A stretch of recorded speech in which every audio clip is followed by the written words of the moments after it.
Hello people, ఇది మా Dasara Vijayawada vlog. మేము బెంగళూరు భవన్లో బ్రేక్ఫాస్ట్ చేసుకొని ఇలా ఔటర్ రింగ్ రోడ్ మీదుగా విజయవాడ వెళ్తున్నాం. మూసీ రివర్ ఓవర్ఫ్లో అవడం నా లైఫ్లో ఇదే ఫస్ట్ టైం చూస్తున్నాను. రోడ్డు మీద ఇలా వాటర్ చూసి నేను అచ్యుత చాలా ఎగ్జైట్ అయిపోయాం. హైవే 7 దగ్గర మేము బ్రేక్ తీసుకున్నాము. అక్కడ ఈ బొమ్మలు చూసి చాలా హ్యాపీ అనిపించింది. అండ్ అక్కడ నుంచి we started back. We reached Vijayawada by 2:30 PM. లక్ష్మీపిన్ని వాళ్ళ ఇంట్లో లంచ్ చేసుకొని అక్కడి నుంచి అమరావతి చూడడానికి వెళ్ళాము. అమరావతి అంటే టెంపుల్ కాదండి, మన కొత్త రాజధాని. అక్కడే సింగపూరు, అక్కడే జపాన్ ఉన్నాయంటే వెళ్ళాము. అక్కడ అంత గొప్పగా ఏం అనిపించలేదు. అక్కడి నుంచి మళ్ళీ టెంపుల్ చూసుకొని మేము మారుతి మామయ్య వాళ్ళ ఇంటికి వచ్చేసాం. మారుతి మామయ్య వాళ్ళ ఇంట్లో ఇలాగ టబ్ ఉంది.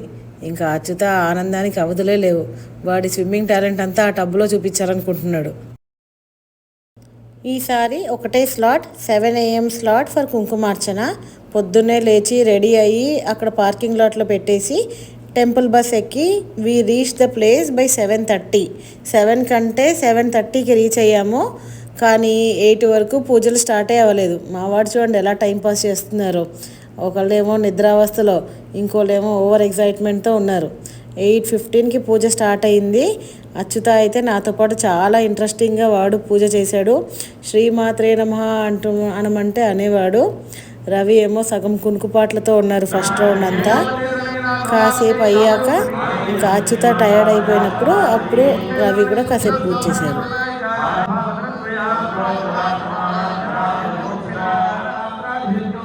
ఇది అపరిచితుల్లో ఇంకొక వేషం అన్నమాట. ఫస్ట్ రౌండ్ అయిపోయాక చాలా కష్టపడ్డాను, ఇంకా ఫోన్ ఇవ్వు చూసుకుంటా అని చెప్పి లాగేసుకున్నాడు. తర్వాత భూషణం అంకులు, మా అమ్మ నాన్న అందరూ రీచ్ అయ్యారు.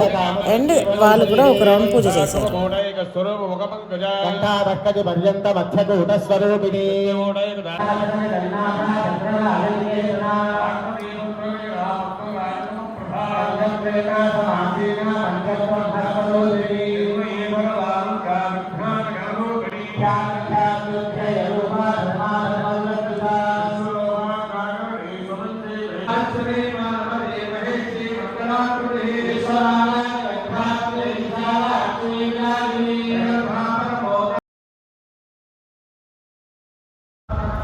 అమ్మ వాళ్ళు పూజ చేస్తున్నప్పుడు నేను అచ్యుత వెళ్ళి ఇలా కృష్ణా రివర్ ఎలా ఉంది ఏంటి అన్నీ చూసుకొని వచ్చాం.